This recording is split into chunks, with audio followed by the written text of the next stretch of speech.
चीन से जारी तनाव के बीच हिमाचल के रोहतांग को लेह की सीमा से जोड़ने वाली अटल टनल बनकर अब पूरी तरह से तैयार हो गई है। यह टनल दुनिया की सबसे ऊंची और सबसे लंबी सुरंग होगी, जिससे लद्दाख और लाहौल स्पीति अब 12 महीने देश के दूसरे इलाकों से जुड़ा नजर आएगा। खबर यह भी है कि इसी महीने के आखिरी हफ्ते में प्रधानमंत्री नरेंद्र मोदी इस टनल का उद्घाटन कर सकते हैं। अटल टनल को बॉर्डर रोड ऑर्गेनाइजेशन ने तैयार किया है। यह टनल 10,000 फुट की ऊंचाई पर है और कहा यह जा रहा है कि इतनी ऊंचाई पर दुनिया की यह सबसे लंबी टनल होगी। इस टनल के अंदर थोड़ी थोड़ी दूरी पर सीसीटीवी कैमरे भी लगाए गए हैं। तस्वीरों में जैसा कि आप देख पा रहे हैं, सुरक्षा के लिहाज से पुख्ता चाक चौबंद इंतजाम इस टनल में किए गए। इसके अलावा बताया यह भी जा रहा है कि इस टनल के शुरू हो जाने से किसी भी मौसम में लेह तक पहुंचना बेहद आसान होगा। मतलब कि भारी बर्फबारी में भी यह टनल मजबूती से डटी रहेगी। ऐसा पहले के मौसम में नहीं हो पाता था, लगातार बाधाएं आती थी। लेकिन इतना ही नहीं, इस टनल से सेना को भी काफी मदद मिलने वाली है, क्योंकि इसके जरिए मनाली से लेह की दूरी करीब 46 किलोमीटर तक कम हो जाएगी और सेना बर्फबारी के बीच में भी आसानी से LAC पर पहुंच सकेगी।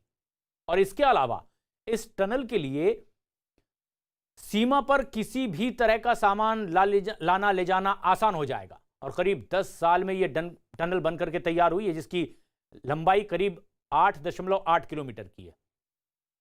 वैसे इसे साल 2000 में तत्कालीन प्रधानमंत्री अटल बिहारी वाजपेयी ने निर्माण का ऐलान किया था और उसके बाद लगातार कोशिशों के बाद यह टनल अब आखिरकार बनकर के पूरी तरह तैयार है।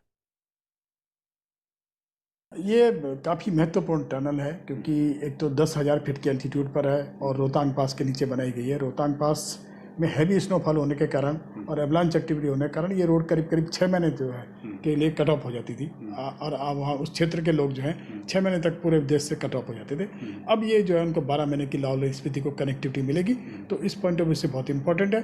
प्लस जो हमारा ले जाने का रास्ता है आगे मनाली से सरचू से हम ले जाते हैं, उस रूट में कुल 4 पास थे। 4 में से रोहतांग पास एक है, इसके अंदर टनल बन गई और ये एक बड़ी कामयाबी भी माना जा रहा है। संदीप बोल हमारे सहयोगी लद्दाख में मौजूद हैं और उत्तराखंड में विजय वर्धन उप्रेती भी। लेकिन संदीप, जिस तरह से अटल टनल तैयार है और माना जा रहा है कि इसी महीने के आखिर तक प्रधानमंत्री मोदी इसका उद्घाटन भी कर सकते हैं, कितनी बड़ी उपलब्धि इसे माना जाए और सेना के लिए कितनी बड़ी राहत की बात होगी इस रास्ते के लिए, इस टनल का कैसे सहयोग सेना को भी, और वो इसका इस्तेमाल करेगी तो क्या फायदे? प्रशांत, देखिए ये पूरे इलाका जो है, खासतौर पर कि लेह जहाँ पे मैं खड़ा हूँ, सर्दियों में क्योंकि यहाँ से जितने भी रूट आते हैं वो सारे भर जाते हैं। एक रास्ता जो है जोजिला पास की तरफ से आता है, वो जो है तकरीबन 3 महीने से ज़्यादा जो है वो बंद रहता है बर्फबारी के चलते, और उसका इतना ही टाइम जो उसको खोलने में लगता है। तो एक पैच जो लेह के लिए आता था वो अब जो है उस पर भी टनल बन रही है, तो वो भी अब आने वाले दिनों में ठीक हो जाएगा। और दूसरा रूट जो है वो मनाली की तरफ से होकर आता था, उसमें भी जो है बर्फबारी के चक्कर चलते जो है पूरी तरीके से रूट बंद हो जाता था। वहाँ पे 6 महीने लगते थे इस पूरे रूट को खोलने में। तो कि और उस सूरत में भारत के पास जो है, भारतीय सेना के पास रसद और बाकी सामान पहुंचाने के लिए सिर्फ एक ही रास्ता बचता था सर्दियों में, वो था बाय एयर। यानी कि एयरफोर्स के विमानों के जरिए हम लोग जो है लेह में सब साजो सामान जो है पहुंचाते थे, विंटर स्टॉकिंग तब करते थे। लेकिन अब जब से ये टनल बननी शुरू हुई थी तब से ये कोशिश की जा रही थी कि जल्द से जल्द इस टनल को ख़त्म किया जाए, क्योंकि ये टनल इस वजह से डिले हो गई क्योंकि जब इसका जियोग्राफिकल जो सर्वे हुआ था उसके ऊपर जब देखा गया कि ऊपर से एक नाला बहता था, तो उम्मीद नहीं थी कि वो नाला इतना ज़्यादा होगा कि जब टनलिंग होगी तो ऊपर से पानी रिसना शुरू हो जाएगा। तो वो पानी वहाँ से लगातार रिसता रहता था, जिसकी वजह से कम से कम 2 से 3 साल का समय एक्स्ट्रा लग गया है इस टनल को बनने में। लेकिन अब फिलहाल पूरी तरीके से तैयार है। 8 किलोमीटर से ज़्यादा का ये टनल है और 10,000 फीट की ऊंचाई में पूरी दुनिया में इस तरीके के बहुत ही कम टनल हैं जो कि इस तरीके से बने हो, क्योंकि इसके ऊपर का जो इलाका है यानी कि रोहतांग पास जो है वहाँ पे 70 से 80 फुट से ज़्यादा बर्फ़ पड़ती है एक सीज़न में, क्योंकि वहाँ का स्नो लाइन जो है वो बहुत नीचे है। तो ऐसे में वो पूरा इलाका जो है पूरी तरह कट जाता है। और अब जो है जब से ये टनल बन गई है तो अब एक अल्टरनेट वे जो है वो खुल गया है कि ना सिर्फ लाहौल स्पीति तक लोग जा सकते हैं, साथ ही उस टनल से होते हुए एक तीसरा पैच जो है NPD रोड जो है नीमू पदम धारचा, उस रोड को भी तैयार किया जा रहा है। तो अब ये रास्ता जो है 12 महीने खुला रहेगा।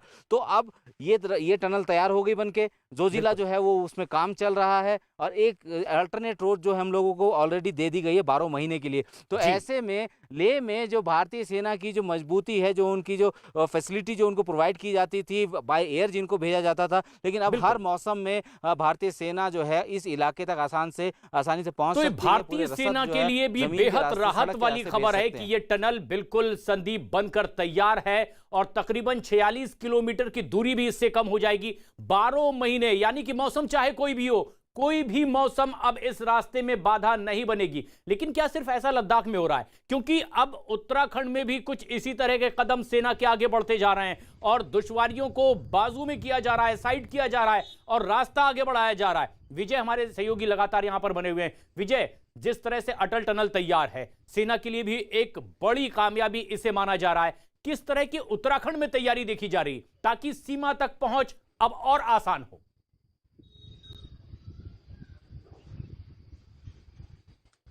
जी प्रसन्न, मैं आपको बताऊं, उत्तराखंड में जो चीन का बॉर्डर, खासकर पिथौरागढ़ से जो चाइना का बॉर्डर लगता है, वो काफ़ी दुर्गम हुआ करता था। 88 किलोमीटर का पैदल सफ़र वो हुआ करता था, लेकिन बीआरओ ने वहाँ लिपुलेख दर्रे तक सड़क पहुँचाने में कामयाबी हासिल की है और 8 मई को इस सड़क का राजनाथ सिंह ने उद्घाटन भी किया था।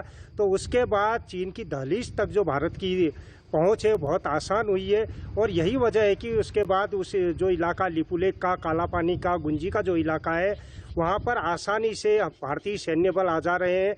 इसके अलावा ये जो पूरा का पूरा उत्तराखंड का इलाका है, इस इलाके में लगातार जो हवाई गतिविधियाँ हैं वो भी बढ़ी हुई हैं।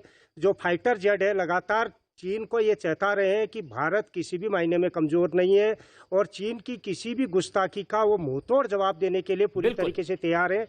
ये कोशिश भारत की ओर से लगातार हो रही है और जो बॉर्डर उत्तरकाशी की बात करें, पिथौरागढ़ की करें, चमोली की करें, तकरीबन 325 किलोमीटर का बॉर्डर है जो चीन सीमा से लगा हुआ है और इस 325 किलोमीटर के बॉर्डर पे चप्पे चप्पे पर सुरक्षा बल तैनात है। आईटीबीपी पूरी मुस्तैदी से के साथ खड़ी है। इसके अलावा जो नेपाल से लगा हुआ बॉर्डर है, क्योंकि नेपाल के साथ भी लिपुलेख सड़क के उद्घाटन के बाद भारत के रिश्ते तल्ख हुए थे, नेपाल एक तरीके से चीन की गोद में जा बैठा है, जिसको देखते हुए भारत ने अपनी रणनीति बदली है और नेपाल बॉर्डर पे, जहां पर कि भारत अमूमन इतनी सुरक्षा के इंतजाम नहीं करता था, नेपाल बॉर्डर पे भी सुरक्षा के खासे चाक चौबंद इंतजाम यहाँ पर किए गए हैं। जी, अब ये रणनीति सिर्फ लद्दाख में ही, उत्तराखंड में ही नहीं देखी जा रही है, बल्कि उन सीमावर्ती इलाकों में लगातार फ्रंट फुट पर देखी जा रही है भारतीय सेना की स्थिति। लेकिन उधर एलएसी पर जारी तनातनी के बीच में भारत ने चीन को चौतरफा घेरने की तैयारी शुरू कर दी है। एक और लद्दाख में एलएसी पर भारतीय सेना ने पैंगोंग के दक्षिणी इलाके में कई पहाड़ियों पर अपना कब्जा जमा लिया है। तो उधर चीन अब इस हरकत से बैकफुट में रह गया है। इतना ही नहीं, अरुणाचल में भी भारत के दबाव के आगे चीन को घुटने टेकने पड़े हैं और इसके बाद चीन ने लापता हुए 5 भारतीयों को सुरक्षित भारतीय सेना के हवाले भी कर दिया।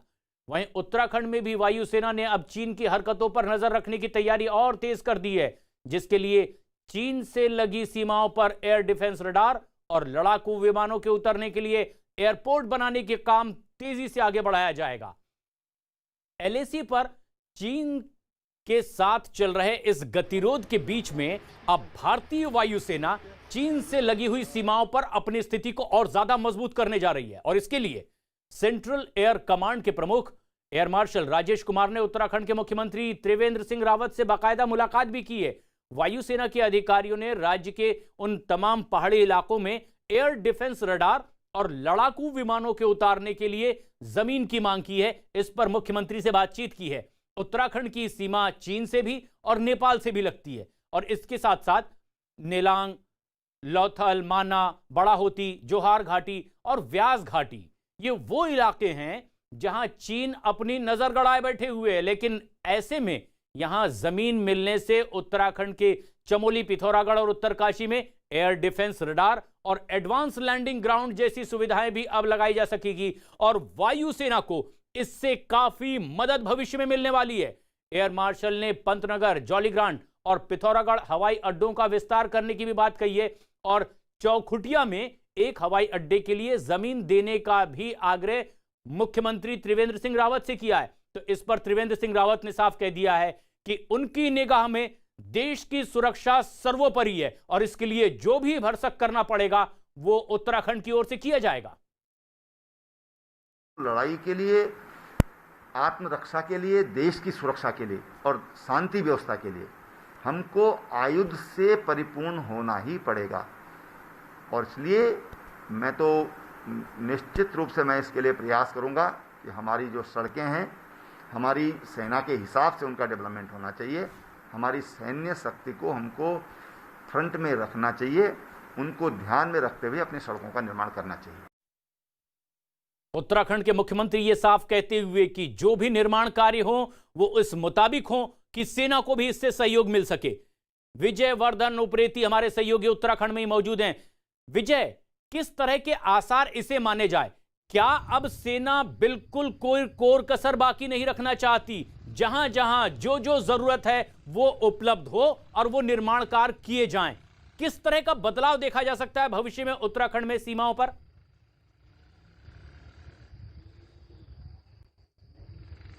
किसान, मैं आपको बताऊं, अगर आप देखेंगे जो ऑल वेदर रोड केंद्र सरकार की ओर से बन रही है टनकपुर से लेकर पिथौरागढ़ तक, उसको भी इसी नज़रिए से देखा जा रहा है। हालांकि ये कैलाश मानसरोवर यात्रा मार्ग को भी, ये यात्रियों के लिए भी इस रूट से आसानी होगी, लेकिन ये सामरिक नज़रिए से बहुत महत्वपूर्ण है। टनकपुर से पिथौरागढ़ तक 150 किलोमीटर का ये हाईवे है जो तकरीबन 12 मीटर चौड़ा किया जा रहा है और 90% काम इसमें हो गया है। और जहाँ तक एयर कनेक्टिविटी का सवाल है, नैनीसैनी एयरपोर्ट को भी सुरक्षा के नज़रिए से सबसे अहम माना जा रहा है, क्योंकि चाइना बॉर्डर के करीब ये हिंदुस्तान का सबसे बड़ा एयरपोर्ट यहाँ पर है और इसके विस्तारीकरण को भी यहाँ पर हरी झंडी दिखाई जा रही है। कोशिशें लगातार जारी हैं। एयरपोर्ट अथॉरिटी ऑफ इंडिया की कई टीमें यहाँ पर आ गई हैं और उसके अलावा चौखुटिया में यहाँ पर प्रस्तावित है। गौचर और चिन्यालीसौड़ की जो हवाई पट्टियाँ हैं उनको भी चौड़ा किया जा रहा है। उनमें भी ये कोशिश हो रही है कि कम से कम जो फाइटर जेट है वो उतर सके, उड़ सके। और बीते दिनों जिस तरीके से चीन के साथ तनाव बढ़ा है, उसके बाद लगातार इस बॉर्डर में जो लड़ाकू विमान है वो नजर आए हैं और उन्होंने अपनी ताकत का एहसास यहाँ पर करा रखा है। तो एक तरीके से ये कोशिश उत्तराखंड में चल रही है कि चाहे सड़क के जरिए हो या हवाई मार्ग के जरिए हो, इस बात को पुख्ता किया जाए कि जो सुरक्षा का सवाल है वो पुख्ता हो। और चाहे हवाई हमले की ज़रूरत पड़े तो उसके लिए भी एयरपोर्ट को यहाँ पर तैयार किया जा रहा है और उस मुताबिक उसको बनाया जा रहा है कि उनमें बड़े से बड़े विमान उतर सके। और खासकर रक्षा मामलों के जो देश की सुरक्षा का सवाल है, उस पॉइंट ऑफ व्यू से इन एयरपोर्ट को तैयार किया जा रहा है। और जो चिन्यालीसौड़ की भी बात आ रही है वो इसीलिए आ रही है क्योंकि पंतनगर में एक एयरपोर्ट कुमाऊं में तैयार है, उसके बाद अगर चिन्यालीसौड़ पिथौरागढ़ में एयरपोर्ट यहाँ पर बड़ा एयरपोर्ट बनता है तो निश्चित तौर पर वायु सेना के लिए ये काफ़ी मददगार साबित होगा और चीन को मुंहतोड़ जवाब देने में हमारे सैनिकों को आसानी होगी। जी, तो लैंडिंग ग्राउंड बढ़ाने की पूरी तैयारी है भारतीय सेना की, वायुसेना की। लेकिन ये जो 3 तस्वीरें आप देख रहे हैं, इससे भी अंदाजा लगाया जा सकता है किस तरह से अब सुरक्षा के लिए चाक चौबंद इंतजामात और सेना के कदम आगे बढ़ते हुए उत्तराखंड में, जहां पर अब इस तरह की तैयारी की जा रही है। और इसके अलावा हमने देखा कि अरुणाचल प्रदेश में भी चीन को मुंह की खानी पड़ी। जिन 5 ग्रामीणों को अगवा किया गया था उन्हें वापस करने के लिए वो मजबूर हुआ है। लद्दाख में भी भारत की स्ट्रेटेजी बेहद सटीक, क्योंकि अब उन फिंगर 8 तक चोटियों पर कब्जा करते हुए आगे बढ़ने की तैयारी। लेकिन जो तस्वीरें आप देख रहे हैं उससे भी साफ जाहिर होता है कि आखिर भारत ने रणनीति क्या बनाई हुई है। एलएसी पर तनाव के बीच भारत ने आगे की भी रणनीति बनाई है, लेकिन वो रणनीति अरुणाचल प्रदेश में भी देखी और समझी जा सकती है। मिंटू हमारे सहयोगी अरुणाचल प्रदेश से लगातार हमारे साथ बने हुए हैं। मिंटू, क्या यहां पर आप देख पाए कि आखिरकार चीन को बैकफुट पर आना पड़ा? जिन 5 नौजवानों को अगवा किया गया था उन्हें लौटाने के लिए चीन आखिर मजबूर हुआ? प्रशांत जी, मैं बोलता हूं कि बैकफुट में आना पड़ा नहीं है, पर गया, हो गया। क्योंकि 5 जो युवाओं को अगवा किया था चीन ने नाचो सेक्टर से, तो वो युवाओं को जब हॉटलाइन मैसेज किया था बोला था कि नहीं हुआ। तो दूसरी बार जब अरुणाचल के विधायक और कोई लोगों ने जब ट्वीट किया प्रधानमंत्री को, ये हमारे प्रधानमंत्री के तरफ से गया, तो वहां से खबर आया कि okay we have rescued them, बोल के रेस्क्यूड बोला है, रेस्क्यू किया बोला है उन्होंने, लेकिन वो अगवा किया नहीं बोला ये बात। तो उसके बाद उन्होंने कल हमें सौंप दिया, तो अभी 14 दिन का क्वारंटाइन रहेंगे। और एक बात बता दूं, चीन जी। जो भी करे, लेकिन हमारे अरुणाचल प्रदेश के जो ये सीमावर्ती इलाका है, ये 62 की नहीं है, मैं पहले से बोल रहा हूँ, ये 62 की भारत नहीं है, ये 20 की भारत है, नई भारत है। और यहाँ पे यानी कि टनल बन अब एक रहा है, बड़ा जो सैलाब बदलाव आप भी उन इलाकों में देख सकते हैं जहां मौजूदगी तो हमारी पहले भी थी, लेकिन अब चीन को भी यह एहसास हो चुका है कि अब यह भारत नई स्ट्रेटेजी के साथ आगे बढ़ रहा है और इसीलिए भी अब उसे घुटने टेकने पर मजबूर होना पड़ेगा। और एलएसी पर तनाव के बीच ही भारत ने आगे की रणनीति भी तैयार कर ली है। चीन को झुकाने के लिए भारत ने अब एक नया प्लान बनाया है। कोर कमांडर स्तर की अगली बैठक भी होने वाली है, लेकिन भारत की तैयारी पुख्ता है क्योंकि भारत दबाव बनाएगा इस बैठक में और इसके लिए भारत ने पैंगोंग इलाके में अपना दबदबा कायम कर लिया है, अपनी स्थिति को और बेहतर किया है, मजबूत किया है। भारत की रणनीति यह है कि अप्रैल से पहले की स्थिति में चीन को जाने के लिए मजबूर कर दिया जाए, जो मांग भारत लगातार करता रहा है। और इस बार भारत चीन को पूरी तरह से पीछे धकेलने और उसे सबक सिखाने के लिए तैयारी कर चुका है, क्योंकि 5 बैठकें हो चुकी है, बेनतीजा रही है। अब नई रणनीति बनी है, अगले हफ्ते यह बैठक हो सकती है। भारत चीन की बैठक होने वाली पूरी उम्मीद है। पैंगोंग इलाके की पहाड़ियों पर भारतीय सैनिकों ने अपना मोर्चा संभाल लिया है। दक्षिण पैंगोंग इलाके में भारत ने अपनी स्थिति को और बेहतर किया और मजबूत किया है। और बैठक से पहले चीनी सेना पर भारतीय सेना ने अपना दबदबा भी कायम कर लिया है। चोटी पर भारतीय सेना की मौजूदगी से अब चीन पूरी तरह से बैकफुट पर नजर आ रहा है और ऐसे में होने वाली बैठक में अब चीन पर दबाव बना सकता है भारत। पूरी तैयारी इसकी है और अप्रैल से पहले वाली स्थिति पर जाने के लिए अब चीन को भारत मजबूर कर सकता है। जो सिर्फ पहले मांग रही थी, अब चीन उस पर मजबूर दिखाई देगा, क्योंकि एलएसी पर चीन को सेना कम करने के लिए लगातार कहता रहा है भारत, लेकिन इस बार पूरी तैयारी के साथ, क्योंकि एलएसी पर भारतीय सेना ने अपनी स्थिति को अब बेहतर किया है, पहले से मजबूत किया है। पैंगोंग लेक के नॉर्थ बैंक पर चीन ने फिंगर 5 और फिंगर 6 पर बेस कैंप जरूर बना लिया, लेकिन उसकी चोटियों पर भारतीय सेना लगातार डटी हुई है और इसी वजह से भारत को इस पूरे मुद्दे में अभी बढ़त हासिल है। ऊंचाई पर सेना की मौजूदगी की वजह से ही भारत का अपर हैंड है और चीन की सेना बैकफुट पर खड़ी नजर आ रही है और यहां भारत ने चीन की साजिश को पूरी तरह से नाकाम कर दिया है। हम आपको यह भी समझाएंगे कि आखिर ये हालात कैसे बने हैं और इस वक्त क्या देखा और महसूस किया जा सकता है। दरअसल पैंगोंग लेक का नॉर्थ बैंक 8 फिंगर में बटा हुआ है और उंगलियों की तरह इन पहाड़ियों की चोटियां दिखाई देती है, दूर दूर तक लंबी लंबी, 1 से लेकर 8 तक। इन फिंगर में फिंगर 4 तक भारत का कब्जा है और भारतीय सेना यहां लगातार डटी हुई है, जबकि फिंगर 5 के पास में यानी कि तलहटी वाले इलाके में चीन ने अपनी नापाक हरकतों से यहां एक बेस भी बना लिया। लेकिन इसी तरह से फिंगर 6 के पास भी चीन के बेस बन जाने की खबर है, लेकिन चीन की यहां बोट भी तैनात देखी गई है। तस्वीरों में भी आप देख पाएंगे कि किस तरह की हरकत चीन ने की थी और उसके बाद उसकी 2 बोट यहां नजर आई थी, लेकिन फिलहाल खबर यह है कि इसकी मूवमेंट अब नहीं दिखाई दे रही है। चीन का बेस कैंप यहां पर दिखाई दिया, उसकी बोट दिखाई दी, लेकिन यहां चोटियों पर वर्चस्व भारतीय सेना का है और यही भारत को बढ़त दिलाए हुए फिंगर 5 की चोटी ऊंची होने की वजह से इस पूरे इलाके की स्थिति को और मजबूत करता है, भारतीय सेना की स्थिति को मजबूत करता है, क्योंकि यहां भारतीय सेना तैनात है। भारतीय सेना के कैंप भी यहां पर मजबूती से मौजूद हैं। इसके अलावा आईटीबीपी का कैंप यहां पर लगा हुआ है। भारत ने यहां सड़क भी बना ली है और पिछले कई दिनों से इसका काम बदस्तूर जारी था। भारत ने कह दिया था कि अपनी जमीन पर विकास कार्य करने से पीछे नहीं हटेगा भारत, क्योंकि यह उसका हक है। तस्वीरों में भी आप देख सकते हैं कि सड़क किस तरह से बनाई गई और फिर चोटियों पर काबिज हुए भारत के जांबाज जवान। भारतीय सेना यहां पर तैनात है और सेना ने अपनी स्थिति को अब और मजबूत कर लिया है। इससे साफ है कि चीन की सेना के पास अब पीछे हटने के अलावा कोई रास्ता नहीं बचा हुआ है। आपको अब यह भी बताते हैं कि भारतीय सेना ने यह कामयाबी आखिर हासिल कैसे की है और कैसे इस इलाके में चीन को मात दी है।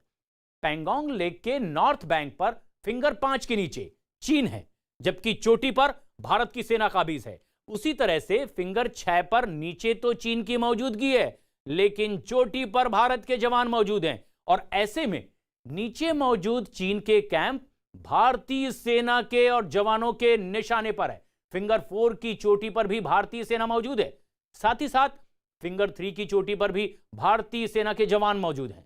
पैंगोंग लेक के साउथ बैंक पर ब्लैक टॉप पर भारतीय सेना का कब्जा तो पहले से ही है।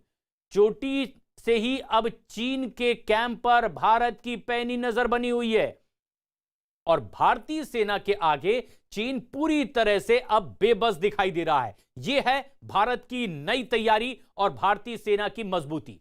लेकिन इस बीच एक और बड़ी खबर आ रही है, क्योंकि सिर्फ चीन भारत से ही घिरता नजर नहीं आ रहा है। ब्रिटिश मीडिया ने शी जिनपिंग पर अब निशाना साधा है और ब्रिटिश मीडिया ने कहा है कि शी जिनपिंग चीन को आग की तरफ धकेल रहे हैं। ब्रिटिश मीडिया में कहा गया है कि शी जिनपिंग को ताकत मिलने से उनका देश बर्बादी की तरफ बढ़ रहा है और कम्युनिस्ट पार्टी के प्रमुख बनने के बाद से ही वो देश की बजाय अपनी ताकत को सिर्फ देखते जा रहे हैं और इसी वजह से चीन आग की तरफ अब धकेला चला जा रहा है।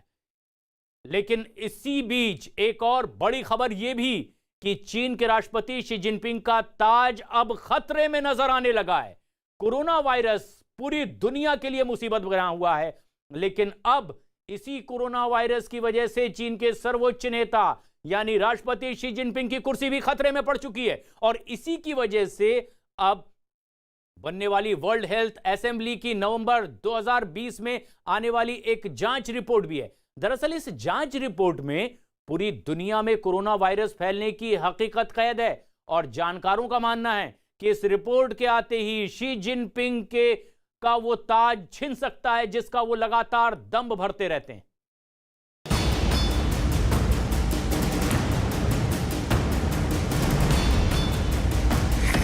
खतरे में है शी जिनपिंग का ताज।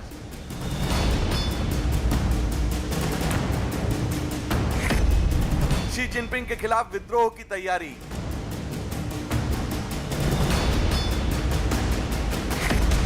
चीन के राष्ट्रपति की साजिश बेनकाब। जबरन हटाए जा सकते हैं शी। चीन में सब ठीक नहीं है। कोरोना वायरस के मुद्दे पर दुनिया भर में घिरे चीन के राष्ट्रपति शी जिनपिंग के लिए एक और बुरी खबर आ रही है। खबर यह है कि चीन की सीपीसी यानी कम्युनिस्ट पार्टी ऑफ चाइना भी शी जिनपिंग से नाखुश है और उनकी नाराजगी की वजह है कोरोना वायरस पर चीन के सर्वोच्च नेता का बोला गया झूठ। पूरी दुनिया कोरोना वायरस के लिए चीन को जिम्मेदार ठहरा रही है, लेकिन शी जिनपिंग ने इसे गलत करार देते हुए इसे चीन के खिलाफ एक साजिश बताया था। अब उनका झूठ बेनकाब होने वाला है।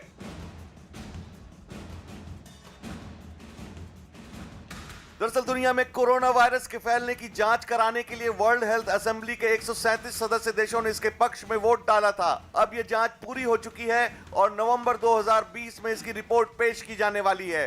न्यूजीलैंड की पूर्व प्रधानमंत्री हेलन क्लार्क और लाइबेरिया के पूर्व राष्ट्रपति एलन जॉनसन सरलीफ इस रिपोर्ट को पेश करने वाले हैं। लेकिन इस रिपोर्ट के आम होने से पहले ही चीन में शी जिनपिंग के लिए मुश्किलें बढ़नी शुरू हो गई हैं। ब्रिटेन के एक रक्षा विशेषज्ञ निकोलस ड्रुमांड के मुताबिक इस रिपोर्ट में चीन के सर्वोच्च नेता शी जिनपिंग के लिए बुरी खबर बंद है। निकोलस ड्रुमांड के मुताबिक चीन को नवंबर 2019 तक मालूम हो गया था कि वो एक गंभीर समस्या से जूझ रहे हैं, लेकिन उन्होंने दुनिया को 22 जनवरी तक इसके बारे में नहीं बताया। अगर शी जिनपिंग सामने आकर ये बता देते कि ये गंभीर है और आपको लॉकडाउन करना पड़ेगा तो हम ये करते, लेकिन चीन ने 2 महीने तक दुनिया से ये जानबूझकर छिपाए रखा ताकि वो महामारी के दौरान आर्थिक तौर पर मजबूत हो जाए। कोरोना वायरस को लेकर चीन पूरी दुनिया में बदनाम है और इसी मुद्दे पर वो पूरी दुनिया में अलग थलग भी पड़ चुका है। शी के बोले गए झूठ ने चीन की अर्थव्यवस्था को भी खासा नुकसान पहुंचाया। लिहाजा चीन की कम्युनिस्ट पार्टी शी पर दबाव बना सकती है कुर्सी छोड़ने का, और अगर शी ने कुर्सी नहीं छोड़ी तो उनको जबरन हटाया भी जा सकता है। कह सकते हैं कि शी जिनपिंग का ताज अब खतरे में है और उनकी कुर्सी कभी भी जा सकती है। लेकिन अगर शी अपनी कुर्सी बचा पाने में कामयाब भी रहे तो वो विद्रोह का कैसे सामना करेंगे? कोरोना वायरस को लेकर पूरी दुनिया में चीन की बदनामी हुई और अब इस मुद्दे पर चीन दुनिया में अलग थलग पड़ चुका है। शी जिनपिंग के झूठ के बाद चीन की अर्थव्यवस्था को काफी नुकसान भी उठाना पड़ा है। लिहाजा चीन की कम्युनिस्ट पार्टी भी शी जिनपिंग पर उनके पद से इस्तीफा देने के लिए दबाव बना सकती है, और अगर वो इस्तीफा देने से मना करते हैं तो उन्हें जबरन उनके पद से हटाया भी जा सकता है। यानी शी जिनपिंग का ताज खतरे में है और उनकी कुर्सी कभी भी छिन सकती है। अगर शी जिनपिंग किसी तरह अपनी कुर्सी बचा भी लेते हैं तो चीन में उनके खिलाफ विद्रोह भड़क सकता है। साल 2018 में चीन की नेशनल पीपुल्स कांग्रेस ने शी जिनपिंग के आजीवन चीन के सर्वोच्च नेता बने रहने पर वोट दिया था, लेकिन अब नवंबर में वर्ल्ड हेल्थ असेंबली की आने वाली रिपोर्ट को लेकर चीन की कम्युनिस्ट पार्टी में तनातनी शुरू हो चुकी है। जानकारों का भी मानना है कि इस रिपोर्ट के आने के बाद शी जिनपिंग की मुसीबतें बढ़ने वाली हैं। हो सकता है कि दुनिया बहुत जल्द चीन में एक बड़ा बदलाव देखे। शी जिनपिंग का ताज तो खतरे में है ही, दुनिया के कई देश भी लगातार उसके झूठ को बेनकाब करते जा रहे हैं। और इसी कड़ी में एक बड़ी खबर यह आ रही है कि अमेरिकी मीडिया ने भी अब चीन की पोल खोलते हुए साफ कर दिया है कि एलएसी पर भारत के मुकाबले चीन की सेना फ्लॉप साबित हुई है। चीनी राष्ट्रपति शी जिनपिंग को एलएसी विवाद का जिम्मेदार ठहराते हुए अमेरिका के अखबार न्यूज़वीक ने साफ तौर पर लिखा है कि शी जिनपिंग ने भारतीय क्षेत्र में घुसपैठ करके अपने भविष्य को खतरे में डाल दिया है और उनकी सेना पीएलए लद्दाख में बुरी तरह से नाकाम हुई है। अमेरिकी अखबार ने यह भी लिखा है कि साल 2012 में जिनपिंग के कम्युनिस्ट पार्टी का महासचिव बनने के बाद भारतीय सीमाओं पर चीन की घुसपैठ बढ़ी है। और अखबार ने साफ तौर पर यह भी लिखा कि करीब 45 साल बाद 15 जून को चीनी सेना ने गलवान घाटी में घुसपैठ करके भारत को चौंका दिया और करीब 20 भारतीय सैनिक इसमें शहीद भी हुए थे। लेकिन भारत ने जो मुंहतोड़ जवाब दिया है उसमें 60 चीनी सैनिकों की मौत हुई है। अमेरिका के ये अखबार ने साफ तौर पर लिखा, जिसे छुपाता रहा है चीन अब तक। और पिछले महीने की शुरुआत में ही आधी शताब्दी में पहली बार भारत ने चीन के खिलाफ आक्रामक रवैया अपनाया है और नतीजा ऊंचाई वाले ठिकानों पर चीन के कब्जे से उन चोटियों को भारत ने छीन लिया है। अमेरिका की मीडिया में यह खबर सामने आई है कि भारत इस पूरे मामले में बढ़त बनाए हुए और दक्षिण के 3 विवादित क्षेत्रों को छीनने के बाद अब चीनी सैनिकों ने भारतीयों को रोकने की कोशिश की, लेकिन वो नाकाम रहे हैं। और यह बात अब एक बार फिर पूरी दुनिया के कई देशों में सामने आ रही है, जो बात चीन झूठे तौर पर पेश करता रहा। हिंद महासागर में उधर चीन की बढ़ती गतिविधियों के बीच में अमेरिका ने चीन को एक और बड़ा झटका दिया है। हिंद महासागर में शांति और सुरक्षा ने अमेरिका ने मालदीव के साथ एक रक्षा सौदा किया है। अमेरिका के इस दक्षिण पूर्व एशिया में के लिए उप सहायक रक्षा मंत्री मालदीव की रक्षा मंत्री ने एक रक्षा समझौते पर हस्ताक्षर किए हैं। हिंद महासागर में मालदीव और दूसरे देशों के रिश्ते भी भारत और चीन दोनों के लिए बेहद अहम है और ऐसे में यह रक्षा सौदा चीन के लिए एक बड़ा झटका माना जा रहा है, क्योंकि इलाके में कूटनीतिक रणनीति के तहत भारत ने भी मालदीव को आर्थिक पैकेज दिया है और हिंद महासागर में मालदीव, श्रीलंका और बांग्लादेश की बेहद अहम भूमिका है। चीन के समंदर में रास्ते से रची गई एक साजिश सिर्फ हिंद महासागर तक ही सीमित नहीं है, बल्कि चीन ने अपनी इस साजिश को जल दक्षिण चीन सागर तक के फैलाने की कोशिश की। और इतना ही नहीं, चीन ने पूरी दुनिया को भी दरकिनार करके दक्षिण चीन सागर में अपना एक बड़ा सैन्य ठिकाना बनाया और अब यह समंदर का वो इलाका है जो कभी चीन का हिस्सा हुआ करता था, लेकिन चीन समंदर के इस हिस्से पर अपना सैन्य अड्डा बनाकर जबरन काबिज भी हो चुका है।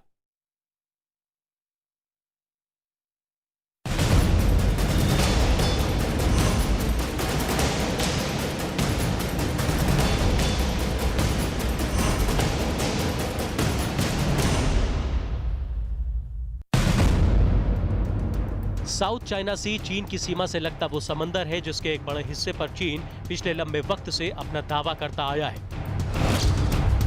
फिलीपींस की एक वेबसाइट इंक्वायरी.net ने अगस्त 2018 में अपनी रिपोर्ट में दावा किया था कि चीन साउथ चाइना सी पर अपना कब्जा बढ़ाने में लगा हुआ है।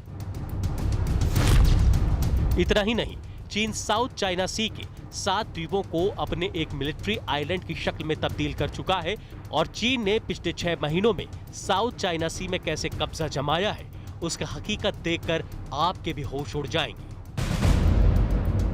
इन तस्वीरों में आप साफ देख सकते हैं कि चीन ने समंदर के बीचों बीच कैसे कब्जा जमा लिया है। इन तस्वीरों में यह भी साफ दिखाई दे रहा है कि चीन ने समंदर के बीचों बीच एक मैन मेड द्वीप पर अपना मिलिट्री बेस बना लिया है और इस बेस पर जंगी जहाजों को खड़े करने के hanger, watch tower, concrete helipad तक बना दिए हैं।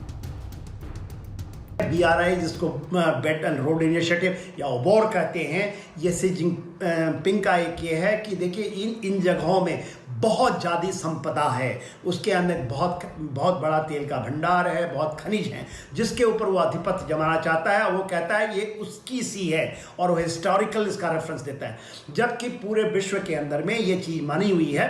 ये एक इंटरनेशनल लॉ है, मैरिटाइम लॉ, जिसमें आपका एक्सक्लूसिव जोन्स होते हैं हर एक कंट्री को, वो भी नहीं मानता। साउथ चाइना सी के उत्तर में हांगकांग, चीन और ताइवान है। दक्षिण में मलेशिया और ब्रुनेई है। पूर्व में फिलीपींस के साथ दूसरे छोटे छोटे द्वीप हैं, जबकि पश्चिम में वियतनाम और कंबोडिया है। दक्षिण पश्चिम में मलेशिया और सिंगापुर है।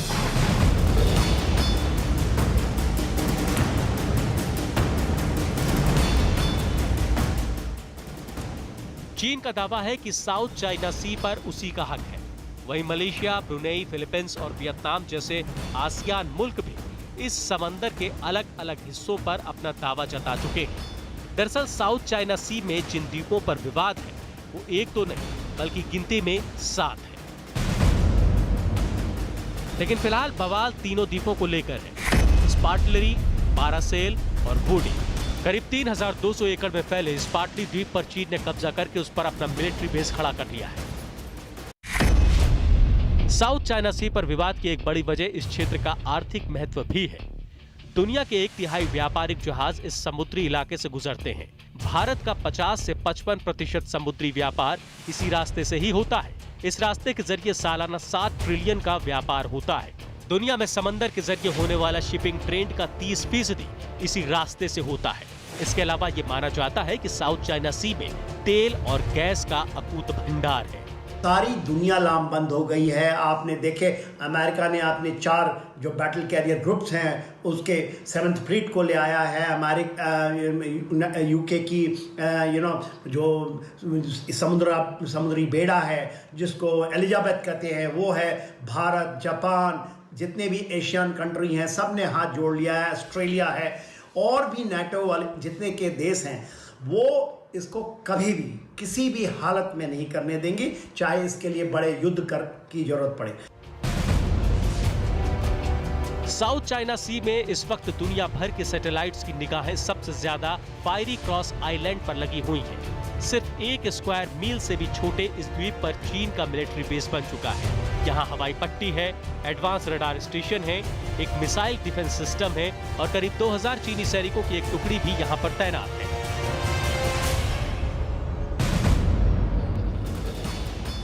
साल 2014 में सैटेलाइट से ली गई इस फोटो को जरा गौर से देखिएगा। इसमें बड़े बड़े चाइनीज जहाज दिखाई देंगे जो समंदर के रीफ में बालू और पत्थर डालते दिखाई दिए थे। उस वक्त चीन ने इस आइलैंड को बनाने की तैयारी शुरू कर दी थी। साल 2015 तक चीन ने यहाँ सी पोर्ट, एयरबेस और बिल्डिंग्स खड़ी कर दी, एक नया आइलैंड बसा दिया।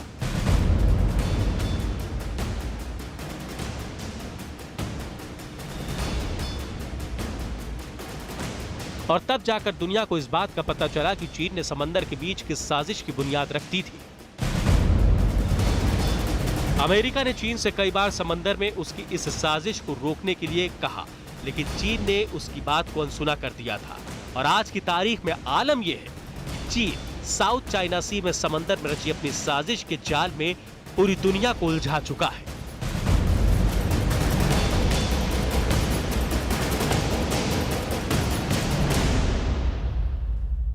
और दुनिया भर में ही नहीं घिर रहा चीन, बल्कि उनके अपने लोग ही अब उसके झूठ को बेनकाब कर रहे हैं, उसका पर्दाफाश कर रहे हैं। दुनिया में चौतरफा घिरे चीनी राष्ट्रपति शी जिनपिंग को एक और बड़ा झटका इसी कड़ी में लगा है। कम्युनिस्ट पार्टी में साथ काम करने वाली शी जिनपिंग की पूर्व सहयोगी केई शिया ने बताया है कि राष्ट्रपति माफिया बॉस की तरह व्यवहार करके उनके देश और पार्टी की हत्या करने में लगे।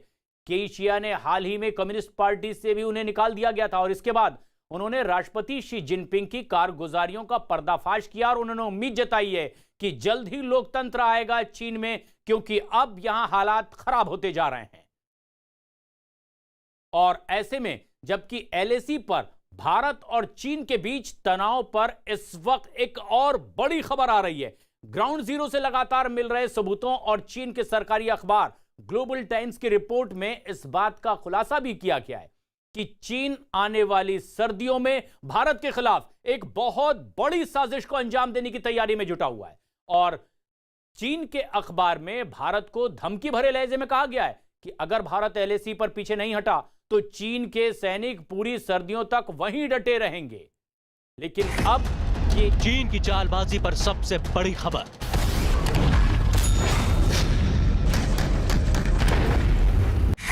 चीन की सर्दी वाली साजिश का मुंहतोड़ जवाब।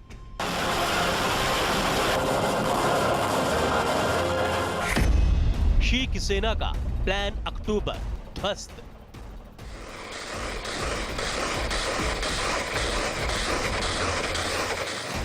बर्फीली साजिश का भारी खामियाजा भुगतेगा चीन।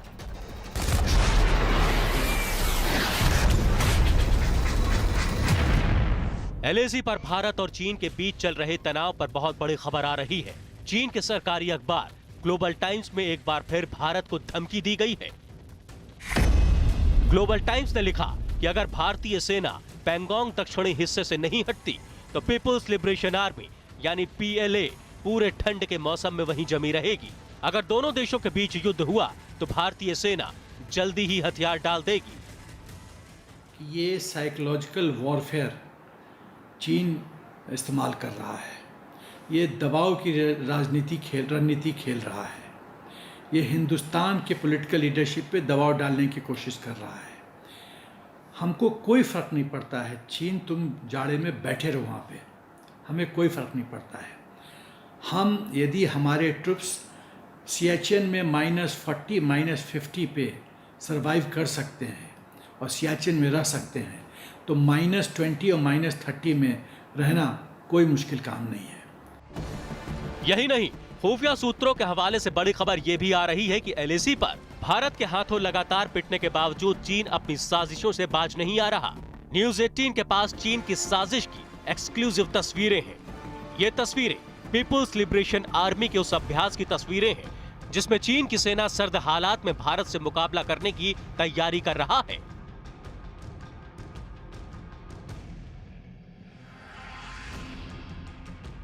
चीन की साजिश की एक्सक्लूसिव तस्वीरें। प्रचंड सर्दी में चीनी सेना की साजिश बेनकाब। छद्म हथियारों से धोखा देने की कोशिश। भारत के साथ चीन का चिटिंग वॉर।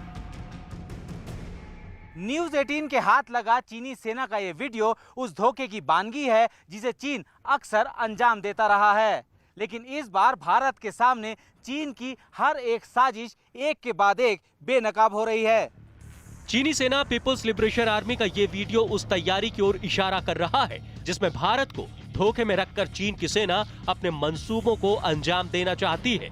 चीन के इस फाइटर जेट को देखिए, ये फाइटर जेट नहीं बल्कि हवा से भरा एक गुब्बारा है। इसी तरह चीन के इस टैंक को भी देखिए, ये टैंक चीन के छद्म साजिश का पर्दाफाश कर रहा है। दरअसल चीन ये सब कुछ आने वाली सर्दियों के लिए कर रहा है क्योंकि LAC के जिन इलाकों में तनाव बना हुआ है वहां अक्टूबर महीने में मौसम तेजी से बदलने वाला है। अक्टूबर महीने में लेह का तापमान -15 डिग्री सेल्सियस तक जाने वाला है। अक्टूबर महीने में लद्दाख का तापमान -15 डिग्री सेल्सियस तक पहुंच जाता है। अक्टूबर महीने में सियाचिन में -60 डिग्री सेल्सियस तक तापमान पहुंच जाता है। यही वजह है कि चीन ने अभी से ही LAC पर सैनिकों और हथियारों का भारी जमावड़ा लगाना शुरू कर दिया है। इतना ही नहीं, चीनी सैनिकों ने भीषण सर्दी का सामना करने के लिए बड़े पैमाने पर शेल्टर भी बना लिए हैं। सूत्रों के हवाले से इस बात की भी खबर आ रही है कि LAC पर चीन के सैनिकों को आधुनिक हथियारों से लैस कर दिया गया है। टैंक और ट्रक पर तैनात तोप भी चीनी सेना की तरफ से तैनात कर दी गई है। सर्दियों में LAC पर बने रहने के लिए खास तरह के तंबू भी बनाने शुरू कर दिए गए हैं। इतना ही नहीं, रात में सीमा पर चीन की तरफ से सैन्य अभ्यास भी किया जा रहा है।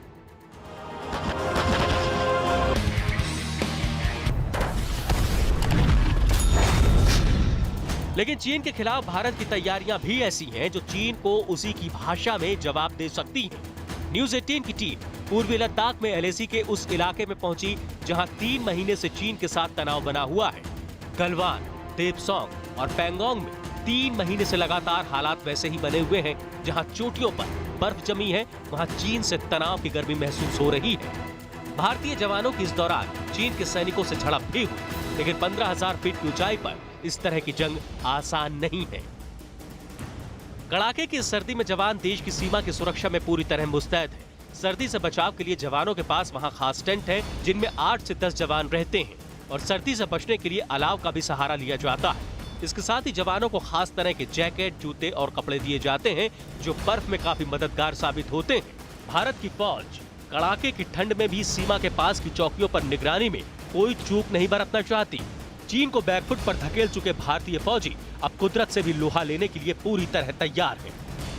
इंडियन आर्मी के ट्रुप्स सियाचिन -40 -50 में अपना नौकरी कर चुके हैं, वहाँ उनका अनुभव है।